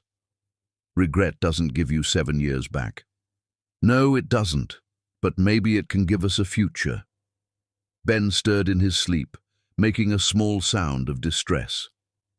Immediately, both parents moved toward him, their hands meeting as they reached to comfort him. The contact was electric, 7 years of separation collapsing in an instant. It's okay, baby, Iman whispered, smoothing his hair. We're both here, Jeremy added softly. Mama and Daddy are both here. Ben settled back into sleep, and they pulled their hands away from each other as if they had been burned. Don't, Iman whispered. Don't make him promises you can't keep. What makes you think I can't keep them? Because you're Jeremy Briers. Your world is charity galas and board meetings and people who think my son is a mistake you need to fix. How long before the novelty of playing daddy wears off? Jeremy was quiet for so long that she thought he wasn't going to answer. When he finally spoke, his voice was barely above a whisper. I looked him up, online. There are pictures from his school's science fair where he won first place with a project about solar energy, pictures from the community center where he volunteers reading to younger kids. 7 years worth of achievements and milestones that I missed because I was too proud and too scared to admit I was wrong. He turned to look at her, and she saw tears in his eyes that she had never seen before. I've been living half a life, Iman, going through the motions of success and achievement, but feeling empty inside. Then I saw him at the wedding, saw the courage it took for a 7-year-old to stand up in front of all those people and fight for what he believed was right. And I realized that he's everything I should have been and never was. Jeremy, I'm not asking you to forgive me. I'm not asking you to trust me. I'm just asking you to let me try to be the father he deserves. Before she could answer, Ben's eyes fluttered open. He looked between them, his fever-bright gaze taking in their proximity, their obvious emotional conversation. Are you fighting? He asked weakly. No, sweetheart, Iman said quickly. We're just talking. Good. I don't like it when people fight. Ben's hand found Jeremy's. Daddy, will you stay with me tonight? I don't like hospitals. Jeremy looked at Iman, asking permission with his eyes. Every instinct she had screamed at her to say no, to protect her son from the inevitable disappointment when Jeremy got bored and moved on to other interests. But Ben was looking at them both with such hope, such desperate need for the family he had always dreamed of, that she found herself nodding. If your daddy wants to stay, he can stay. Jeremy's smile was like sunrise after the longest night. I want to stay. I want to stay for everything. As the afternoon wore on, they fell into an unexpected rhythm. Iman held Ben's hand while Jeremy read to him from a book about space exploration that had materialized from somewhere.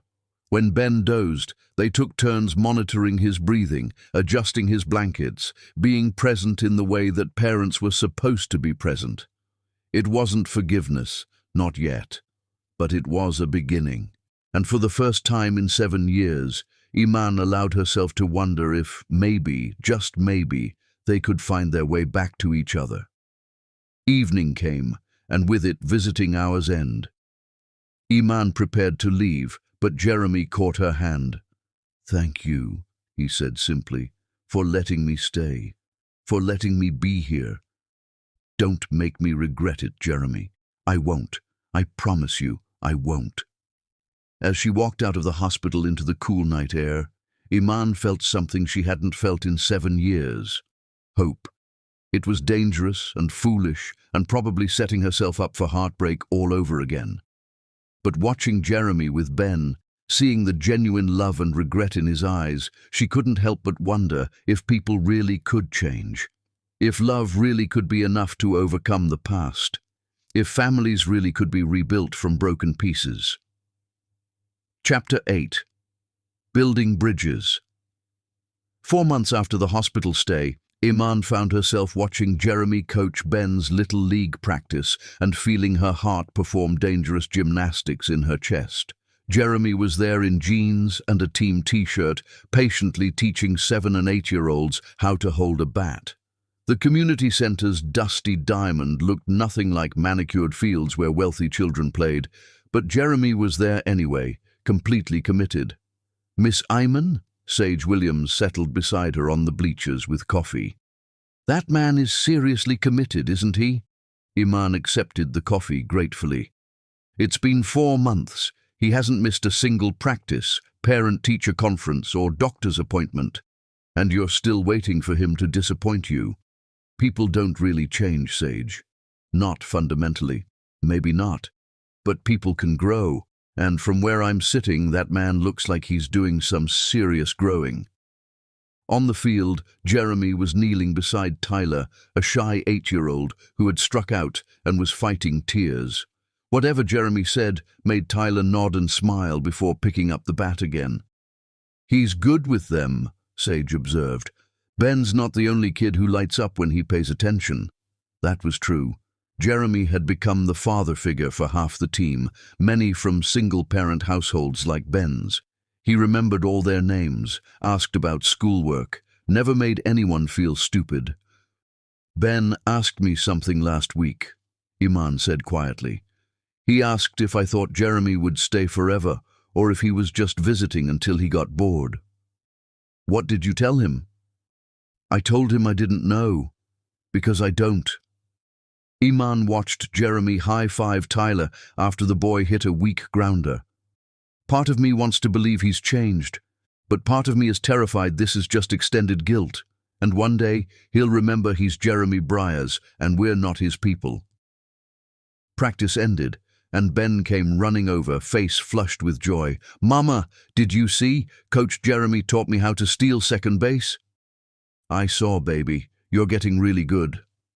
Jeremy approached, expensive sneakers covered in dust, hair mussed from athletic activity. He looked younger, more relaxed than she'd ever seen him. "He's a natural athlete," Jeremy said, ruffling Ben's hair with casual affection. "Good eye, quick reflexes, takes after his mother." "Can Coach Jeremy come to dinner tonight?" Ben asked hopefully. "I want to show him my science project." This had become the pattern. Jeremy never invited himself, but made himself available for every opportunity to spend time with Ben. "Please, Mama, I made a volcano." "Okay, but we're having spaghetti from a box. Nothing fancy." "Spaghetti sounds perfect." An hour later, they crowded around Iman's small kitchen table, watching Ben's baking soda volcano erupt while he explained the chemical reaction with budding scientist enthusiasm. "So when vinegar mixes with baking soda, it makes carbon dioxide gas, and that causes the eruption." Ben's eyes were bright, just like a real volcano, except real ones have magma instead of red food coloring. That's incredible, Ben, Jeremy said, his pride unmistakable. You explained that better than my college geology professor. Really? You're going to make an amazing scientist someday. Ben beamed, and Iman felt that dangerous flutter again. This was what she'd been afraid of. Ben forming attachment to a father who might not stay, and herself remembering why she'd fallen in love with Jeremy. After dinner, while Ben did homework, Iman and Jeremy found themselves washing dishes together. It was domestic and comfortable and terrifying. "Thank you," Jeremy said quietly, "for letting me be part of this. You don't have to thank me. He's your son too." The admission slipped out before she could stop it, and Jeremy's hands stilled on the plate he was washing. "Do you mean that?" "I mean he deserves to know his father. If you're really planning to stick around." "I am. Iman, I know you don't believe me yet, but I'm not going anywhere. This," he gestured around the kitchen, "this is what I want. Not charity galas or board meetings. This is poverty, Jeremy, struggle and worry and never having enough. This is family." His voice was firm. "This is what matters." Later that evening, after Jeremy left and Ben was asleep, Iman sat thinking about the changes 4 months had brought. Jeremy had been true to his word about consistency. He showed up when he said he would, remembered important things, learned Ben's schedule and made himself available. More than that, he'd proven capable of existing in their world without trying to change it.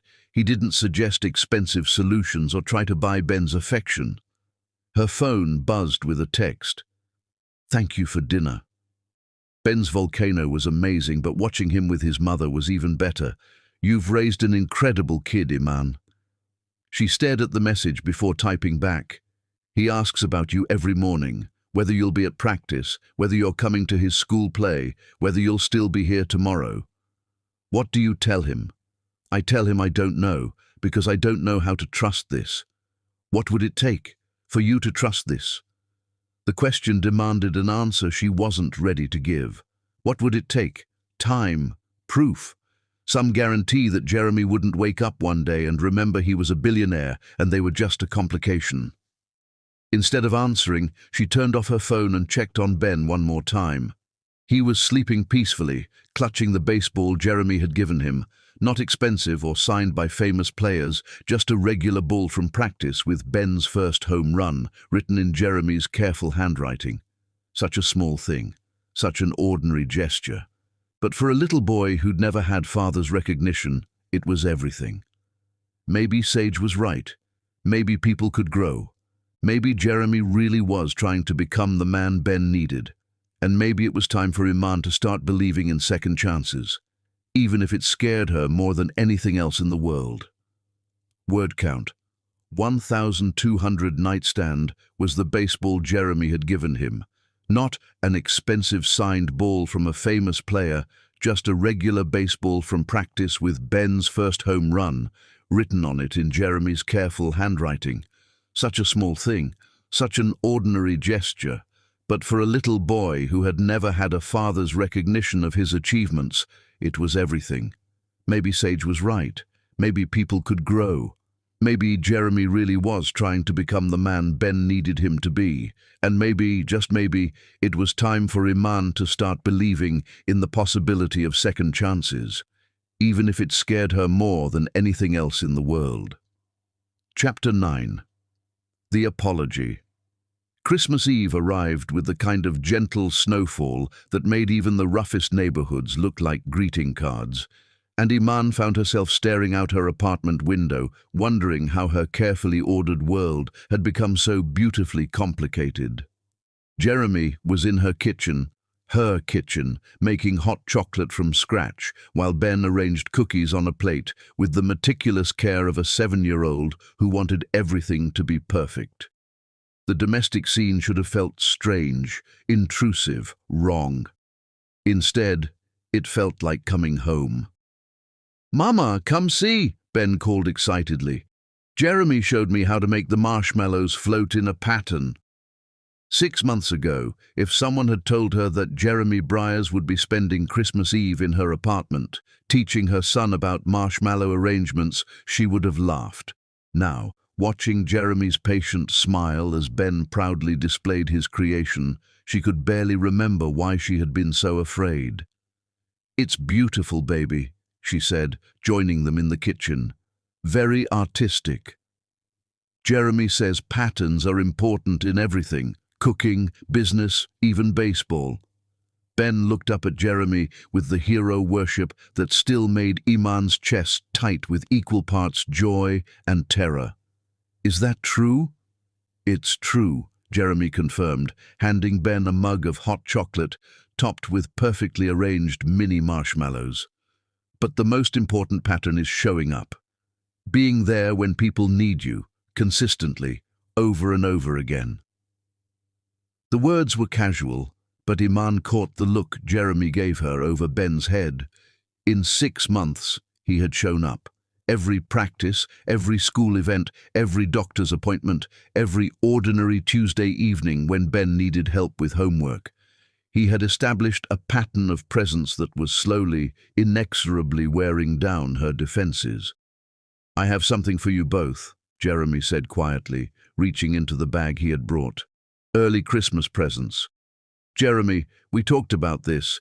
They're not expensive," he assured her quickly. "They're just meaningful." He pulled out 2 wrapped packages, small and identical in size. Ben tore into his immediately with the enthusiasm of childhood, while Iman opened hers more carefully. Inside was a photo in a simple silver frame, the 3 of them at Ben's school Thanksgiving play, where Ben had played a historically inaccurate but enthusiastic turkey. Jeremy had attended like any other parent, cheering from the audience, taking pictures with his phone, looking completely natural in the elementary school cafeteria, despite his $1,000 suit. But it wasn't the photo that made her breath catch. It was the inscription at the bottom, written in Jeremy's careful handwriting. "The day I learned what family really means. November 15th, our new beginning." Ben held up his identical frame, beaming. "It's us. We look like a real family." "You are a real family," Jeremy said softly. "You always were. I was just too blind to see it." The moment hung between them, weighted with 6 months of slowly rebuilt trust and 7 years of carefully guarded pain. Ben, oblivious to the adult undercurrents, was already reaching for another cookie. "Ben," Jeremy said, his voice carrying a solemnity that made both mother and son look at him with sudden attention. "Can you sit down for a minute? There's something I need to say to both of you." Ben perched on the edge of the couch, his hot chocolate clutched in both hands, eyes wide with curiosity. Iman remained standing, instinctively protective, even as her heart began to race. Jeremy looked at them both for a long moment, then slowly, deliberately, lowered himself to his knees on their worn carpet. "What are you doing?" Iman whispered. "Something I should have done 7 years ago." Jeremy's voice was steady, but she could see the emotion in his eyes. "Ben, Mama, I need to apologize to both of you. Really apologize, not just with words, but with everything I am." Ben set down his mug, suddenly serious in the way children became when they sensed something important was happening. "I made the biggest mistake a man can make," Jeremy continued, looking directly at Ben. "When your mama told me she was going to have you, I was scared. Scared of what my father would say, scared of what other people would think, scared of being responsible for another person's happiness." "Were you scared of me?" Ben asked quietly. "Nobody. Never of you. I was scared of loving you too much, of not being good enough for you, of failing you the way my own father failed me in so many ways." Jeremy's voice cracked slightly. "So I convinced myself it was better to walk away. I told myself I was protecting you from disappointment. But really, I was just protecting myself from having to be brave. Iman felt tears prick at her eyes, but she blinked them back. She had cried enough tears over Jeremy Briers to last several lifetimes. "Mama," Jeremy continued, turning to face her, "I betrayed your trust in the cruelest way possible. You came to me with hope, with love, with our child growing inside you, and I threw it all away because I was too much of a coward to fight for what really mattered. Jeremy, please, let me finish." His hands were clasped in front of him, his expensive clothes incongruous against their second-hand furniture, his vulnerability complete and devastating. "I let you struggle alone for 7 years. I let Ben grow up without his father. I missed bedtime stories and scraped knees and Christmas mornings and 1,000 little moments that I can never get back." Ben slipped down from the couch and moved closer to Jeremy, his small face serious with understanding beyond his years. "But you're here now," Ben said simply. "Mama always says what matters is what we do next, not what we did before." Jeremy's composure cracked, and Iman saw tears slide down his cheeks. "You're so wise, Ben, just like your mama. You both deserve so much better than what I gave you." "So give us better," Ben said with the matter-of-fact logic of childhood. "Stay with us. Be my daddy for real. I want to. God, I want to more than I've ever wanted anything in my life." Jeremy looked up at Iman, his face raw with hope and fear. "But it's not just up to me. It's up to your mama too." The weight of his gaze, of Ben's expectant silence, of 6 months of slowly healed wounds and carefully rebuilt trust, settled on her shoulders like a mantle. This was the moment she had been dreading and hoping for in equal measure, the moment when she would have to choose between the safety of their carefully constructed life and the terrifying possibility of letting Jeremy in completely. "I'm not asking you to marry me," Jeremy said quickly, as if reading her thoughts. "I'm not asking you to trust me with your heart again. Not yet. I'm just asking you to let me keep being Ben's father. Let me keep showing up. Let me keep proving that I've changed." "Have you changed?" The question slipped out before she could stop it. "Really changed, Jeremy? Or are you just playing house until something more interesting comes along?" Jeremy's answer came without hesitation. 6 months ago, I was living in a penthouse apartment that cost more per month than most people make in a year, and I was the loneliest man in New York City. I had everything money could buy and nothing that actually mattered. Now I spend my evenings in this apartment helping Ben with homework and listening to you both talk about your day, and I've never been happier in my entire life." He gestured around their small living room with its mismatched furniture and hand-me-down decorations. "This is real, Iman. This is what I want, not the charity galas or the society pages or the approval of people who don't actually care about me. This. But what about your father, your company, your whole world?" "My world is right here." Jeremy's voice was firm. "Everything else is just noise." Ben, who had been listening to this exchange with the intense focus he applied to everything important, suddenly moved forward and wrapped his arms around Jeremy's neck. "I love you, Daddy," he whispered against Jeremy's ear. "Even when you were scared, I still loved you." Jeremy's arms came around Ben automatically, holding him close, and Iman watched her son and his father hold each other with a fierce tenderness that made her chest tight with emotion. "I love you too, Ben," Jeremy whispered back, "more than all the stars in the sky, and I promise you I will never, ever leave you again." "What about Mama?" Ben pulled back to look at Jeremy seriously. "Do you love Mama too?" The question hung in the air like a challenge. Jeremy's eyes found Iman's across their son's head, and she saw everything in his gaze: love, regret, hope, determination, and a vulnerability that took her breath away. "I love your mama more than my own life," Jeremy said quietly. "I always have. I was just too afraid to admit it before." The words hit her like a physical force, 7 years of carefully constructed walls crumbling in an instant.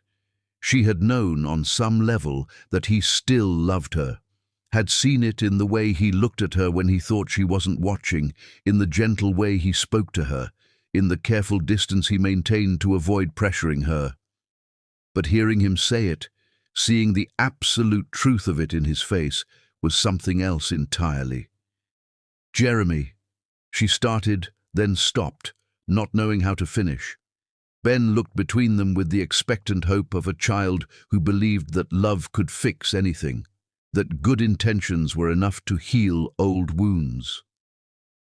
"Are we going to be a real family now?" he asked. "Like, all together all the time?"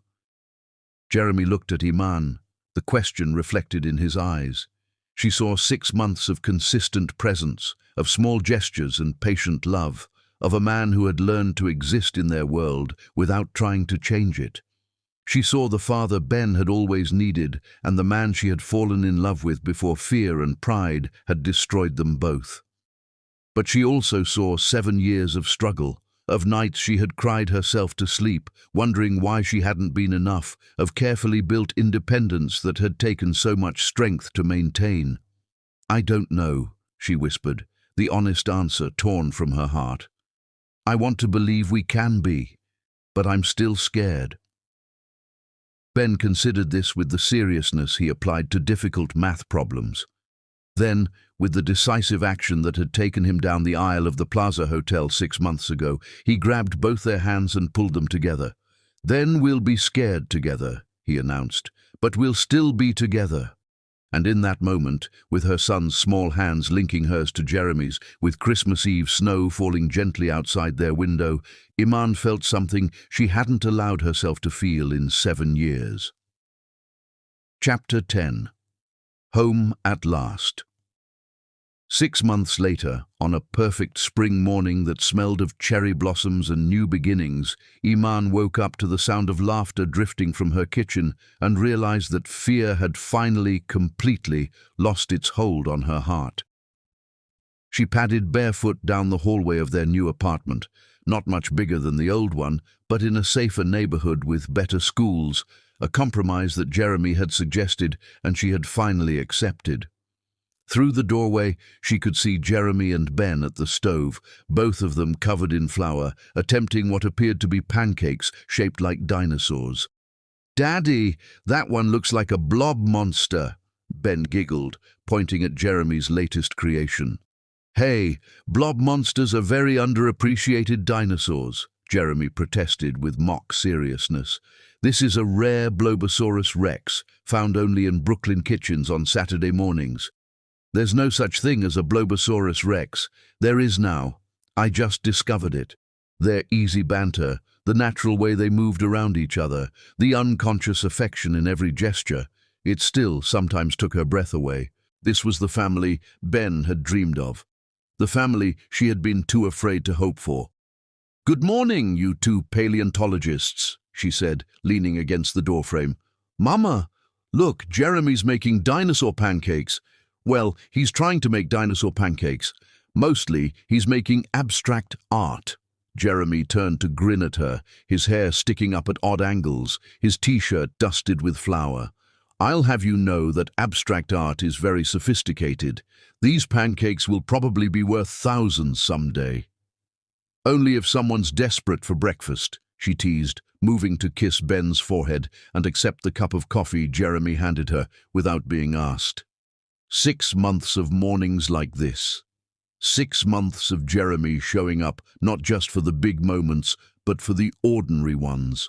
School mornings and grocery shopping, homework help and bedtime stories, sick days and snow days and lazy Sundays that stretched on forever. 6 months of falling in love all over again with the man Jeremy had become. "I have news," Jeremy said, his voice carrying a note that made both Iman and Ben look at him with sudden attention. "Good news or bad news?" Ben asked, the eternal question of childhood. "That depends on how you both feel about adventure." Jeremy reached into his pocket and pulled out an envelope. expensive paper with an embossed seal that Iman recognized from his corporate correspondence. "I've been offered a position," he continued, "Chief Executive Officer of a renewable energy startup. It's a smaller company, less money, but the work is meaningful. They're developing solar technology for low-income communities." Iman felt her chest tighten. "Where?" "Here, in Brooklyn. The headquarters are being built in the Navy Yard, about 20 minutes from Ben's school." Jeremy's eyes were bright with excitement. "I'd be working for something that actually matters, trying to make the world better instead of just making rich people richer." "What about Breyer's Industries?" she asked. "What about your father?" Jeremy's expression grew serious. "My father and I had a conversation last week, a final conversation. He made it clear that if I choose this life, choose you and Ben, I'm no longer welcome in his world or his company." The words hit her like a punch to the gut. "Jeremy, you can't give up your inheritance, your family's legacy, for us." "I'm not giving it up for you," he said quietly. "I'm giving it up for me, for the man I want to be, instead of the man I was raised to become." Ben, who had been listening to this exchange with the seriousness he applied to all important adult conversations, suddenly piped up. "Will you be happy doing the new job?" "Yes, buddy. I'll be very happy." "Then who cares what your mean grandfather thinks?" The simple logic of childhood cut through all the complicated adult concerns about money and status and family expectations. Jeremy laughed, a sound of pure joy. "You're absolutely right. Who cares what my mean grandfather thinks?" "I care," Iman said quietly. "Jeremy, I won't be responsible for you losing your family." Chapter 10. Home. At last. 8 months later, on a perfect spring morning that smelled of cherry blossoms and new beginnings, Iman woke up to the sound of laughter drifting from her kitchen and realized that fear had finally, completely lost its hold on her heart. She padded barefoot down the hallway of their new apartment, not much bigger than the old one, but in a safer neighborhood with better schools, a compromise that Jeremy had suggested and she had finally accepted. Through the doorway, she could see Jeremy and Ben at the stove, both of them covered in flour, attempting what appeared to be pancakes shaped like dinosaurs. "Daddy, that one looks like a blob monster," Ben giggled, pointing at Jeremy's latest creation. "Hey, blob monsters are very underappreciated dinosaurs," Jeremy protested with mock seriousness.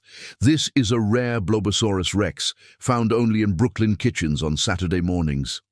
"There's no such thing as a Blobosaurus rex." "There is now. I just discovered it. Their easy banter, the natural way they moved around each other, the unconscious affection in every gesture, it still sometimes took her breath away. This was the family Ben had dreamed of, the family she had been too afraid to hope for. "Good morning, you two paleontologists," she said, leaning against the doorframe. "Mama, look, Jeremy's making dinosaur pancakes. Well, he's trying to make dinosaur pancakes. Mostly he's making abstract art." Jeremy turned to grin at her, his hair sticking up at odd angles, his t-shirt dusted with flour. "I'll have you know that abstract art is very sophisticated. These pancakes will probably be worth thousands someday." "Only if someone's desperate for breakfast," she teased, moving to kiss Ben's forehead and accept the cup of coffee Jeremy handed her without being asked. 8 months of mornings like this. 8 months of Jeremy showing up not just for the big moments, but for the ordinary ones. School mornings and grocery shopping, homework help and bedtime stories, sick days and snow days, and lazy Sundays that stretched on forever. 8 months of falling in love all over again with the man Jeremy had become. "I have news," Jeremy said, his voice carrying a note that made both Iman and Ben look at him with sudden attention. "Good news or bad news?" Ben asked, the eternal question of childhood. "That depends on how you both feel about adventure." Jeremy reached into his pocket and pulled out an envelope, expensive paper with an embossed seal that Iman recognized from his corporate correspondence. "I've been offered a position," he continued, Chief Executive Officer of a renewable energy startup. It's a smaller company, less money, but the work is meaningful. They're developing solar technology for low-income communities. Iman felt her chest tighten. Where? Here, in Brooklyn. The headquarters are being built in the Navy Yard, about 20 minutes from Ben's school. Jeremy's eyes were bright with excitement. I'd be working for something that actually matters, trying to make the world better instead of just making rich people richer. What about Breyers Industries? She asked. What about your father? Jeremy's expression grew serious. My father and I had a conversation last week, a final conversation. He made it clear that if I choose this life, choose you and Ben, I'm no longer welcome in his world or his company. The words hit her like a punch to the gut. Jeremy, you can't give up your inheritance, your family's legacy, for us. I'm not giving it up for you, he said quietly. I'm giving it up for me, for the man I want to be, instead of the man I was raised to become. Ben, who had been listening to this exchange with the seriousness he applied to all important adult conversations, suddenly piped up. Will you be happy doing the new job? Yes, buddy, I'll be very happy. Then who cares what your mean grandfather thinks? The simple logic of childhood cut through all the complicated adult concerns about money and status and family expectations. Jeremy laughed, a sound of pure joy. You're absolutely right. Who cares what my mean grandfather thinks? I care, Iman said quietly. Jeremy, I won't be responsible for you losing your family. You're not losing me my family, Jeremy said, moving closer to her. You're giving me my real family, the one I chose instead of the one I was born into. Before she could respond, her phone rang. The caller ID showed Keisha's number, and Iman answered without thinking. Girl, you need to turn on Channel 7 right now. Keisha's voice was breathless with excitement. What? Why? Just turn it on. Trust me. Jeremy found the remote and clicked on the small television in their living area. The morning news was on, and Iman's heart stopped as she saw the headline scrolling across the bottom of the screen. Billionaire CEO chooses love over fortune. The anchor was speaking. In a surprising turn of events, Jeremy Breyers, former CEO of Breyers Industries, has announced his resignation from the family company to pursue what he calls meaningful work in renewable energy.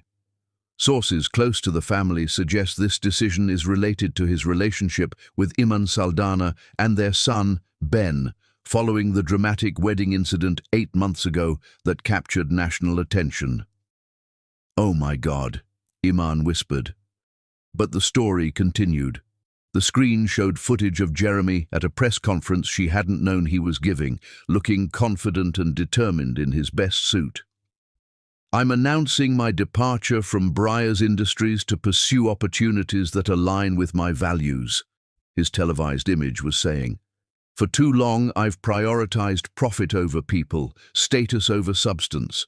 I'm choosing a different path, one that involves clean energy, community development, and building a world I'm proud to leave for my son. A reporter's voice called out, Mr. Breyers, is this decision related to your personal relationship? Jeremy's smile on screen was radiant. This decision is related to becoming the man I want to be, the man my family deserves. Are you planning to marry Ms. Saldana? Jeremy's expression grew more serious. That's up to her. But I hope she'll give me the chance to spend the rest of my life proving that some people really can change. The report cut back to the studio, but Iman barely heard the anchor's wrap-up. She was staring at Jeremy, who was watching her with nervous hope. You did this without telling me, she said. I needed you to know that this was my choice, not something I was doing because you asked me to. Jeremy's voice was steady, but his hands were shaking slightly. I needed you to understand that I'm choosing this life, our life, because it's what I want, not what I feel obligated to do. Ben, who had been watching this adult drama unfold, suddenly clapped his hands together. Does this mean Daddy's going to live with us forever now? The question hung in the air, the same question that had been building for 8 months of careful steps toward trust and love. Jeremy looked at Iman, everything he felt written clearly on his face. That's up to your mama, Ben. The moment stretched between them, weighted with 8 months of rebuilt trust, 7 years of pain, and a lifetime of possibility.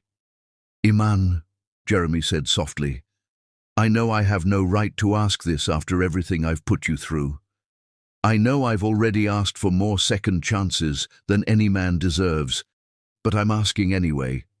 He reached into his pocket and pulled out a small velvet box, then slowly lowered himself to one knee in their flour-dusted kitchen. Iman Saldana, you are the strongest, most beautiful, most incredible woman I've ever known. You raised our son to be brave and kind and everything I hope to become. You survived 7 years of hardship with grace and dignity, and you gave me the chance to prove that love is stronger than fear. Ben gasped, his eyes wide with excitement and understanding. I'm not asking you to marry me because of Ben or because of guilt or because it's the right thing to do, Jeremy continued. I'm asking you to marry me because you are my heart, my home, my everything. Because I want to wake up next to you every morning for the rest of my life and fall asleep grateful that you chose to love me. He opened the box to reveal a simple, elegant ring, not the massive diamond he could have afforded, but something beautiful and timeless and perfect. Will you marry me, Iman? Will you let me be your husband and Ben's father and the luckiest man in the world? The kitchen was silent except for the sound of Ben's excited breathing and her own thundering heartbeat. 8 months of careful walls, 7 years of protective fear, a lifetime of cautious hopes, all of it crystallized into this single moment. She looked at Jeremy kneeling before her. This man who had chosen love over legacy, family over fortune, them over everything else his world had taught him to value. She looked at Ben, practically vibrating with anticipation, his face shining with the hope that his family could finally, truly be complete. She looked at their life, small and imperfect and more beautiful than any fairy tale. Yes, she whispered, then louder, with all the joy and love and hard-won faith in her heart. Yes, Jeremy. Yes, I'll marry you. Jeremy's face transformed with relief and joy as he slipped the ring onto her finger. Ben whooped and launched himself at both of them, creating a tangle of arms and laughter and happy tears. We're really going to be a family, Ben shouted. A real, forever family. We were always a real family, Jeremy said, holding them both close. We just needed to find our way back to each other. 3 weeks later, on a sunny Saturday afternoon in Prospect Park, surrounded by the people who truly mattered, Keisha and Sage and River and Ben's baseball team and a dozen other friends who had become their chosen family, Iman walked down a simple aisle of flower petals toward the man who had learned that love was worth more than any fortune. She wore a dress she had bought herself, simple and white and beautiful, and carried a bouquet of wildflowers that Ben had helped Jeremy pick that morning. Jeremy stood waiting in his best suit, his face radiant with joy, River beside him as best man and Ben as ring-bearer, practically bouncing with excitement. The ceremony was small and perfect, officiated by Keisha, who had gotten ordained online just for the occasion. There were no society photographers, no 6-tier cakes, no 300 guests in designer gowns. There were just vows spoken with tears of joy, promises made with full hearts, and the absolute certainty that they had finally found their way home. I promise to love you through every ordinary morning and every extraordinary dream, Jeremy said, his voice steady and sure. I promise to be the father Ben deserves and the husband you've always been worthy of. I promise to choose you every day for the rest of my life. I promise to trust this love even when it scares me, Iman replied, her voice strong despite her tears. I promise to believe in the man you've become and the family we're building together. I promise to choose forgiveness over fear, hope over hurt, and love over everything else." When they kissed, Ben cheered louder than anyone, and River had to catch him when he jumped up to hug them both before the officiant had finished speaking. Later, as they danced to music playing from someone's phone while Ben ran around with the other children, Iman looked up at her husband, and felt something settle in her chest that she had never dared name before. Peace. Complete, perfect, unshakable peace. "Regrets?" Jeremy asked softly, spinning her gently under the afternoon sun. "Only one," she said, and watched his face tighten with worry. "I regret that it took us 8 years to get here." His relief was visible, his smile brighter than the sun. "We have the rest of our lives to make up for lost time." "Yes, we do." Later that evening, in their small apartment that finally felt like home, they tucked Ben into his bed and sat with him as he fought sleep, too excited by the day's events to close his eyes. "Are you happy, Mama?" he asked drowsily. "So happy, baby. Are you?" "The happiest." Ben looked at Jeremy seriously. "Daddy, are you going to stay forever now?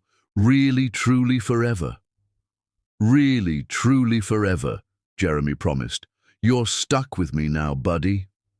"Good," Ben said with satisfaction. "I love you both so much." "We love you too," they said in unison, then looked at each other and laughed. After Ben finally fell asleep, they sat on their small couch, holding hands and watching the city lights twinkle beyond their window. "So what now?" Iman asked. "Now we live," Jeremy said simply. "We wake up tomorrow and make breakfast and help Ben with homework and figure out how to be married people. We take it one day at a time and build something beautiful together. It won't always be easy. Nothing worth having ever is." Jeremy lifted their joined hands and kissed her wedding ring. "But we'll face it together. All of us." Outside their window, Brooklyn hummed with 8 million dreams and second chances, and families being born and reborn every day. Somewhere across the city, in his lonely penthouse, Camden Briars was probably raging about his son's choices. Somewhere in the Hamptons, Tallulah was probably planning her own wedding to someone more suitable.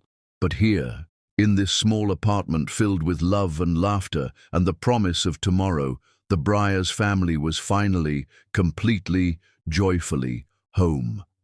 Ben had been right all along. Love really could fix anything. And some families, the very best ones, were worth waiting for. Peace. Complete, perfect, unshakable peace. "Regrets?"